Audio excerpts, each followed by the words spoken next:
haddaad weyda ina diib leh oo damacu kuu geeyo dee duruufo marba kuu qasan dumarka waaweyn badde laakiin hadhi maysid markii la isu wada geeyey konton uma fadhiisatay xaalkeedii marka uu wiilku soo doonto gabadha ee meherku dhaco waxaa loo dhigaa aroos waxaana habeenkaasi arooska iyo aroosadda la raaciyaa alaabtaasi waxaa ka mid ah fujaanno ama diir fujaannadaasi waxaa soo raaciya ehelka gabadha waana maamuus lagu maamuusayo ehelka ay gabadhu u dhaxdo haddaba diiqda ama fujaannada hadba sidaad u taqaanid waxaa la furaa marka ay 3 habeen ka soo wareegto habeenka arooska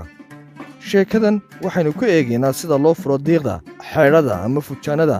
marka la joogo deegaanada miyiga ee Soomaalida iyo waxay kaga duwan tahay kuwa ka dhaca magaalooyinka goobtan waxaa ka socda furista xeedho waana goob miyi ah dadka madashan jooga mid kasta waxa uu soo diyaarsaday wax isaga u gaara sida heesaha geela gartu waxay tahay gabadhu waxay ku xaaloodo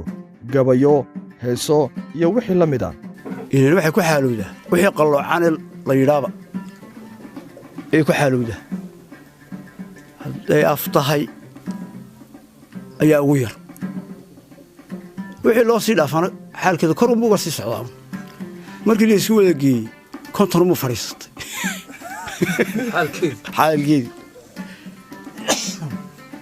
haddaad ku celisid 2 xaal balade xaalkeedu waa konton ma dhaafo haddii aan imanka yar eega adduunyada dee waaba huruwaayo waxay maraysaa haddii aad waxaad doonayso oo kuu darsamo weydo duruufu dee mar bay kugu qasbaanba deema huruwaa haa duruufu mar bay kugu qasbaan deema huruwaaye haddaad weydo meel daaq leh oo doogu kala seexday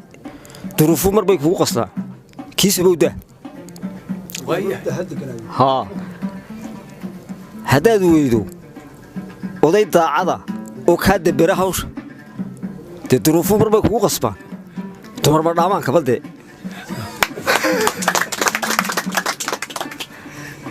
haddaad weydo sheekh duub leh oo diinta marinaaya oo ducada reeraa u dhiga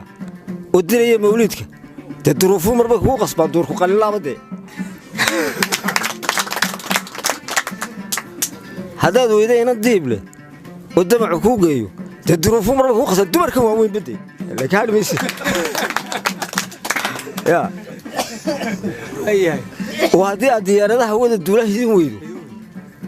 ama gaadhi duukaynayo doorba dhan u goosha dee duruufo marbay kugu qasbaan dee daba ximaarlaaba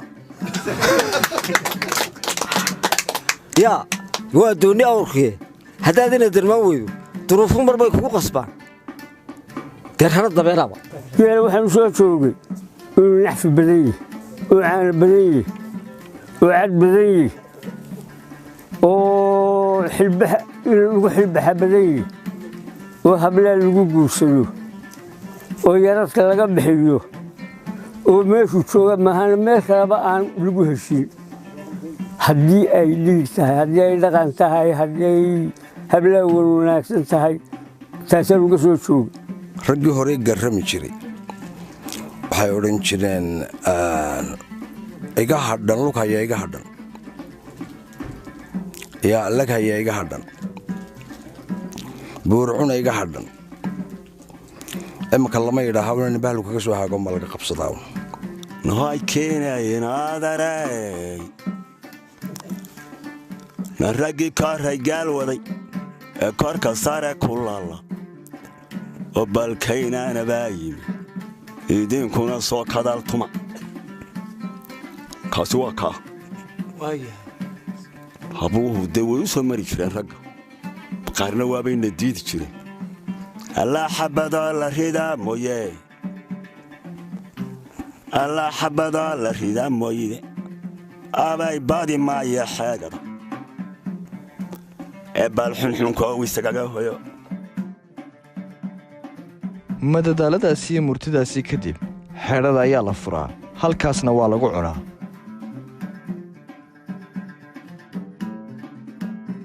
yuusuf cabdi xoday oo habeenkaasi ahaa wiilka arooska ah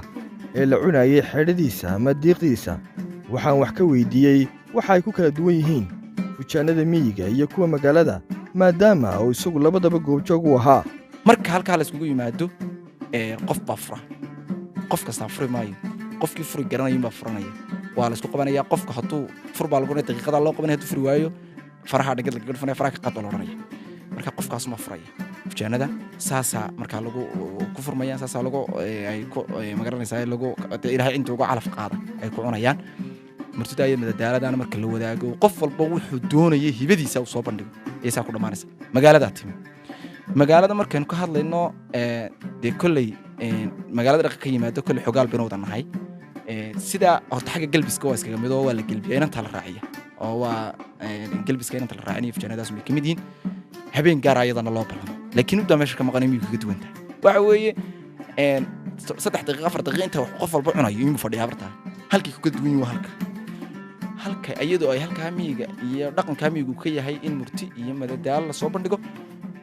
si xigmadaysan loo kala kordhisto oo dadka Soomaalida waxa dad aad isku ixtiraam oo marka ay madal isku yimaadaan wisrigiista ma hadlo qof waa mustaxil inuu qof sheekaynayo ama qof hadalka hayo inuu qof kala hadalka hayo waa waxyaabaha ma garanaysaa dhigo amiigu aad ugu amaanaya dhaqankeena Soomaalida ilaashana marka magaalada way ka duwan tahay inta halka yar waxa la cuno rag goobkooda waxaan ku tusaale u soo qaadan doona magaalada rag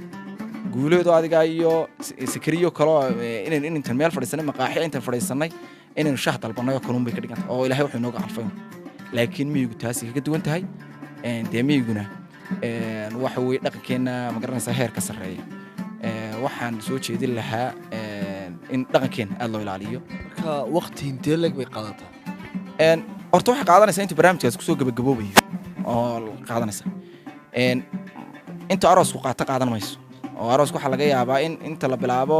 ilaa 8 saacadood la fadhiyo kala inta hawsha la waqto oo dhalinyaradu halkaas ku aragto guulad cunaabi MMTV Hargeysa